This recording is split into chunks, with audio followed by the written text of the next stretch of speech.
ہمیں نام ہی نہیں پتا کہ فیصل آباد کا جج کون ہے. مطلب میری بھی نااہلی ہے, میں اپنی بھی نااہلی مانوں, مجھے اس ویڈیو سے پہلے پوچھ لینا چاہیے کسی سے, لیکن نام تک نہیں پتا جو جج رات 11 بجے تک سماعتیں کر رہا ہے. اور جب فواد چودھری نے جسٹس یحییٰ خان کو کہا کہ فیصل آباد کا جج رات 11 بجے تک سماعتیں کر رہا ہے, تو جسٹس یحییٰ خان نے کہا کہ اللہ کا شکر ادا کریں کہ عدالتیں کام کر رہی ہیں. ماشاءاللہ بالکل یہ عدالتیں کام کر رہی ہیں. تو اس جج کا نام نہیں پتا, لیکن وہ 11 بجے تک سماعتیں کر رہا ہے. لاہور والے جج ڈے ٹو ڈے ہیئرنگ کر رہے ہیں, ارشد جاوید بھی اور منظر علی گل بھی, لیکن جی ایچ کیو حملہ کیس نہیں چل رہا. اس میں بھی ڈائریکشن وہی ہے کہ 120 دن میں فیصلہ کرو. وہ کیوں نہیں چل رہا؟ کیونکہ جس دن اس کی سماعت ہوتی ہے تو 40-50 وکلا ہوتے ہیں اندر, 40-50 ملزمان ہوتے ہیں اندر. عمران خان صاحب اس کو کہتے ہیں کہ یہ سماعت یہ میلہ لگتا ہے, تو کیونکہ لوگ جاتے ہیں, پھر عمران خان صاحب تک انڈیپینڈنٹ ویو پہنچتا ہے. اگر عمران خان کا جی ایچ کیو حملہ کیس ٹرائل چل رہا ہوتا تو کبھی بھی مرزا افریدی کو ٹکٹ نہ ملتا, کبھی بھی یہ نام نہ ہوتے جو اس وقت سینٹ کے جن کو سینیٹر بنایا گیا. کیونکہ عمران خان صاحب کے پاس انڈیپینڈنٹ ویو جاتا, اصل بات جاتی کہ پی ٹی آئی کے لوگ باہر کیا سوچ رہے ہیں, کارکنان کیا سوچ رہے ہیں, عوام کا کیا پوائنٹ آف ویو ہے, اصل میں حقیقت کیا ہے. لیکن وہ جی ایچ کیو حملہ کیس کا ٹرائل نہیں چل رہا. یعنی جہاں پہ عمران خان صاحب کی بات باہر آ سکتی تھی, وہاں پہ جسٹس یحییٰ افریدی کا آرڈر اس کا جج اے ٹی سی کا امجد شاہ نہیں مان رہا, جوتے کی نوک پہ رکھا ہوا ہے جسٹس یحییٰ خان کا آرڈر.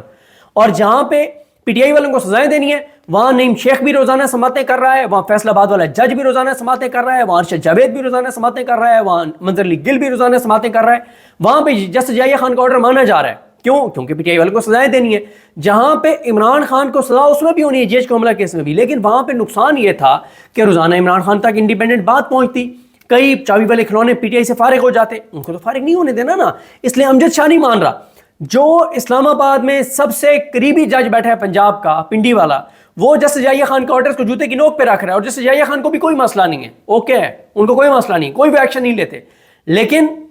جہاں پہ پی ٹی آئی والوں کو سزائیں ہونی ہیں, وہاں پہ دھڑ دھڑ سماعتیں چل رہی ہیں. تو خیر جی, میرا خیال ہے کہ عمران خان صاحب پر وہ والا آرڈر اپلائی نہیں ہوتا, کیونکہ عمران خان کا ٹرائل چل ہی نہیں رہا. اگر عمران خان کا ٹرائل چلنا ہے لاہور میں, تو اس کے لیے عمران خان کو لاہور میں پیش کرنا ضروری ہے, یا پھر لاہور والا جج اسلام آباد آئے گا, پنڈی آئے گا, اڈیالہ, اور پھر تمام ملزمان جو ہیں وہ پنڈی آئیں گے, یا الگ کر کے پھر جج کو یہاں آنا پڑے گا. لمبا پروسیجر ہے. عمران خان کا 9 مئی کے کیسوں میں سوائے جی ایچ کیو حملہ کیس میں کسی میں ٹرائل شروع ہی نہیں ہوا, اور جو جی ایچ کیو حملہ کیس ہے اس میں ٹرائل آگے نہیں بڑھ رہا. اس کی وجہ یہ ہے کہ اگر آگے بڑھے گا تو جج امجد شاہ کے سماعت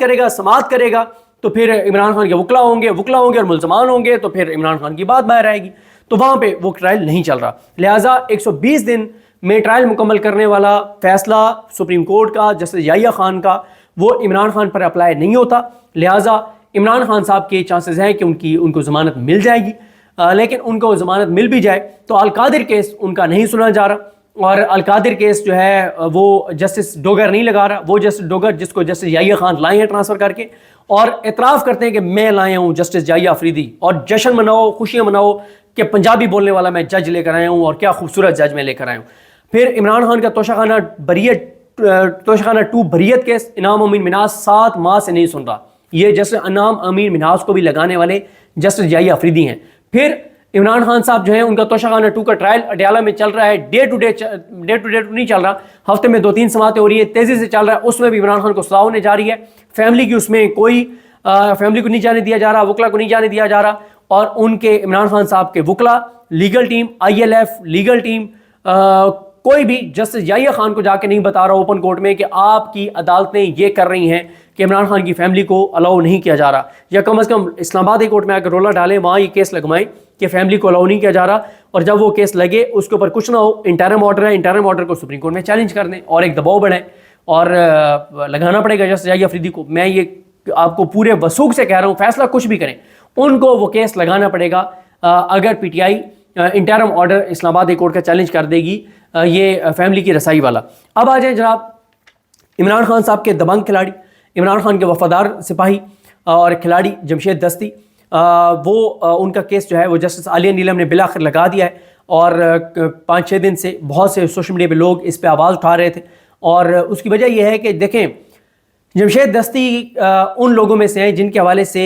پلان تھا کہ ان کو 8 فروری کا الیکشن نہیں جیتنے دینا, لیکن جس طرح سے جمشید دستی 8 فروری کا الیکشن جیتے ہیں, یعنی جیتے تو سب بھی ہیں نا, جیتے تو پی ٹی آئی نے کلین سویپ کیا ہے, یعنی فارم 47 پہ بھی جیتے ہیں. اس کی وجہ یہ ہے کہ جمشید دستی نے الیکشن ڈے کو مینیج کر لیا تھا.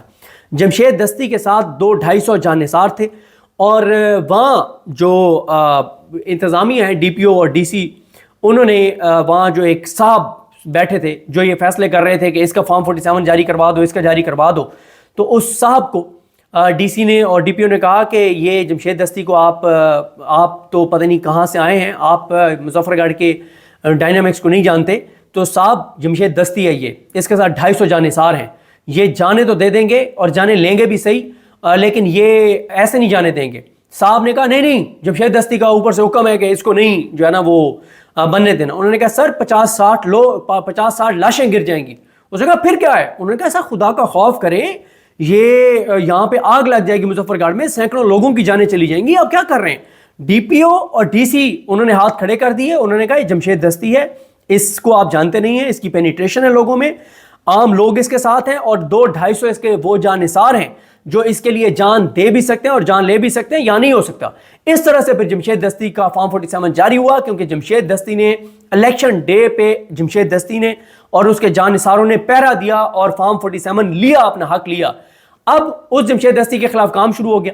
اس کو بڑے پیغامات بھجوائے گئے، کمپرومائز کر لو، ڈیل کر لو، یہ بات نہ کرو، یہ بات نہ کرو، چابی والے کھلونے بن جاؤ، غدار بن جاؤ، عمران خان کی پیٹھ میں چھرا گھونپ دو، 26ویں ترمیم پہ ووٹ دے دو، اچھا نہیں دیا چپ کر جاؤ، یہ بات نہ کیا کرو، کمیٹیوں میں یہ بات نہ کیا کرو۔ مجھے وہ ایک دوست نے ایک دوست ہیں، انہوں نے مجھے بھیجا کہ میں نے وہ کچھ دوستوں کو کہا کہ جمشید دستی صاحب آ رہے ہیں تو وہ ملنا چاہتے ہیں، جو ہمارے جرنلسٹ دوست ہیں، تو ایک جرنلسٹ دوست نے مجھے ایک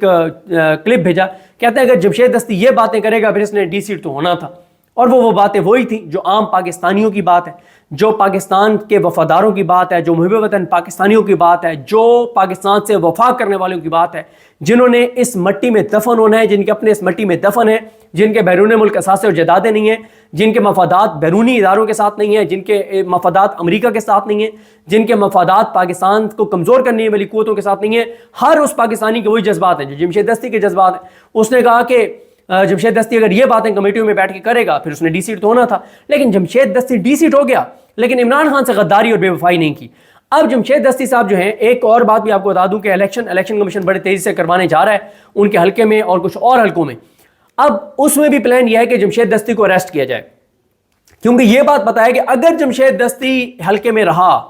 تو کسی کا باپ بھی جمشید دستی سے وہ سیٹ نہیں لے سکتا، جو مرضی کر لیں، بہت ہنگامہ آرائی ہوگی، بہت مشکل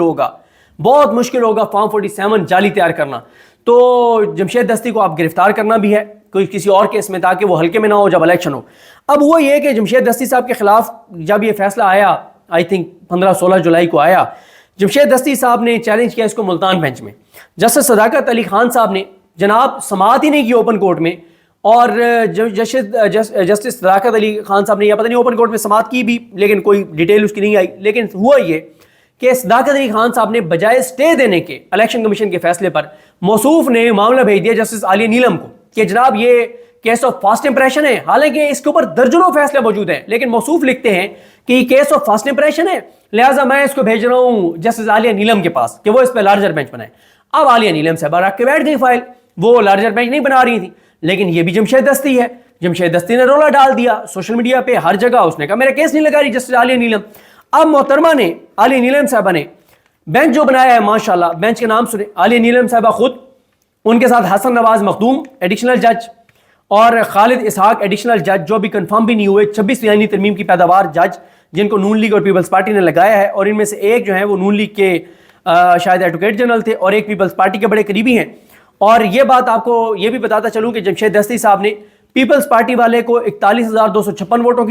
کے ووٹوں سے 41,256 ووٹوں سے شکست دی، اور نون لیگ والے کو 65,903 ووٹوں سے شکست دی۔ اب ذرا ہمارے کچھ رپورٹرز ہیں ان سے بھی سن لیں انہوں نے اس بینچ پہ کیا کہا ہے۔ وسیم ملک صاحب کہتے ہیں کہ چیف جسٹس کو بینچ بنانے کے لیے 26ویں آئینی ترمیم والے دونوں ایڈیشنل ججز ملے، یہ عالیہ نیلم کو۔ جسٹس خالد اسحاق نون لیگ کے ایڈوکیٹ جنرل تھے، جبکہ جسٹس حسن نواز مخدوم پیپلز پارٹی سے وابستہ رہے، واقعی انصاف ہوتا نظر آئے گا۔ ثاقب بشیر صاحب کہتے ہیں کہ جمشید دستی کیس میں بینچ میں 2 ایڈیشنل ججز بھی شامل ہیں جن کی تعیناتی فروری میں ہوئی ہے۔ مجھے سمجھ نہیں آتی جب لاہور ہائی کورٹ میں مستقل ججز کی کثیر تعداد موجود ہے تو خالص سیاسی کیس میں ایڈیشنل ججز کو کیوں بٹھایا جا رہا ہے، جس کیس کی بینیفیشری حکومت بھی ہو سکتی ہے۔ اب سوال یہ ہے کہ یہ ایڈیشنل ججز جن کے حوالے سے چند ماہ بعد مستقل ہونے یا نہ ہونے کا فیصلہ ہونا ہے، ان کو چیف جسٹس کا ووٹ بھی چاہیے ہوگا, حکومتی ووٹ بھی چاہیے ہوں گے. اگر یہ حکومت مخالف فیصلہ دیں یا حکومت کے کسی مخالف کے حق میں فیصلہ دیں تو کیا حکومت ووٹ دے گی؟ کیا کمیشن ووٹ کے چکر میں سیاسی کیسز میں ان ایڈیشنل ججز کے سامنے مقرر ہونے سے سوال نہیں اٹھتے؟ اب اس میں آپ کو بتا دوں کہ اس ہفتے کے جو بینچ ہیں وہ کون کون سے جج جو ہیں وہ یہاں پہ موجود تھے جن کو لگایا جا سکتا تھا, جن کو بٹھایا جا سکتا تھا, لیکن ان کو عالیہ نیلم صاحبہ نے نہیں بٹھایا. اس میں عابد عزیز شیخ صاحب کو بٹھایا جا سکتا تھا, اس میں شمس محمود مرزا انتہائی اپنے حلف سے وفا کرنے والے جج, دبنگ جج, قابل جج, لائق جج, شمس محمود مرزا صاحب کو نہیں بٹھایا عالیہ نیلم نے اس کیس میں. انہوں نے عاصم حفیظ صاحب لاہور ہائی کورٹ کے چند وہ جج جن پہ ایک پاکستانی کو فخر کرنا چاہیے اور اللہ کا شکر ادا کرنا چاہیے کہ ایسے جج ہماری عدلیہ میں آج بھی موجود ہیں, جہاں پہ وہ چہرے موجود ہیں جن کو دیکھ کے بندہ کہتا ہے کہ پتہ نہیں پاکستان کا کیا بنے گا, پاکستان کی بقا اور سلامتی خطرے میں نظر آتی ہے ان کی وجہ سے. وہیں پہ عاصم حفیظ صاحب جیسے جج موجود ہیں جو لائق ہیں, جو دبنگ ہیں, اپنے حلف سے وفا کرنے والے ہیں. اس کے بعد یہ رحیل کامران شیخ صاحب موجود تھے, ان کو نہیں بٹھایا گیا. اس کے بعد اسی طرح سے کچھ اور بھی جج ایک آدھ اور بھی موجود ہے, باقی تو خیر وہی جج ہیں ماشاءاللہ لسٹ میں. شہباز رضوی صاحب, سلطان تنویر صاحب, حسن نواز مخدوم, وقار حیدر اوان, احسن رضا کاظمی, ملک جاوید اقبال وینس, محمد اویس خالد, سلطان محمود,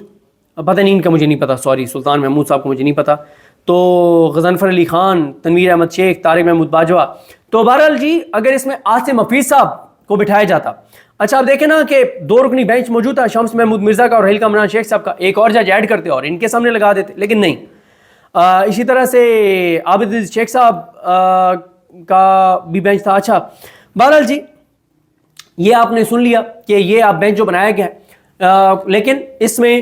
ایک دباؤ اس بینچ کے اوپر ہوگا عالیہ نیلم صاحبہ کے اوپر کہ اگر یہ اسٹے نہیں دیتے تو ان کا جو انٹرم آرڈر ہے وہ چیلنج کر سکتے ہیں جمشید دستی صاحب سپریم کورٹ میں, اور سپریم کورٹ میں وہ کیس 1-2 دن کے اندر لگانا پڑے گا کیونکہ یہ الیکشن میٹر ہے ادھر, کیونکہ الیکشن جو ہے وہ 10 سپٹمبر کو شاید کاز لسٹ کہتا ہوں اس کا شیڈول آ گیا ہے, سکندر سلطان راجہ نے جاری کر دیا ہے. دیکھیں آج میں سن رہا تھا مریم نواز خان صاحبہ کو, وہ یہ بتا رہی تھیں کہ یہ ملک احمد خان بھچر صاحب, جمشید دستی صاحب اور یہ احمد چٹھا صاحب, ان لوگوں کو جو ڈی سی کیا گیا ہے, ان کو یہ جو کنوکٹ کیا گیا ہے, ان کو ملک احمد خان بھچر صاحب کو اور احمد چٹھا صاحب کو, ان کی کنوکشن سے پہلے ہی الیکشن کمیشن میں ذرائع سے وہ دعویٰ کر رہی ہیں کہ تیاریاں شروع ہو گئی تھیں الیکشن کی. یہ حالات ہیں, سزائیں بعد میں ہوئیں, تیاریاں پہلے شروع ہو گئیں. اس کی بھی میں آپ کو وجہ بتاؤں گا کہ یہ پی ٹی آئی والوں کو ڈی سیٹ کر کے اور کیوں جو ہے وہ نئے الیکشن کروائے جا رہے ہیں, اس کے مقاصد کیا ہیں. نیکسٹ ویڈیو میں اس پہ بھی بات کریں گے. اور یہ جناب ہے صورتحال, دیکھتے ہیں چیزیں کس طرح آگے بڑھتی ہیں. اور کل جمشید دستی صاحب کا کیس لگ گیا ہے, کل 3 رکنی یہ بینچ ہوگا اور 3 رکنی بینچ کی جو بھی پروسیڈنگ ہوگی, جو بھی احوال ہوگا آپ کے ساتھ شیئر کریں گے. مجھے اپنی دعا میں یاد رکھیں. اللہ کریم ہم سب کا حامی ناصر ہو. اللہ حافظ.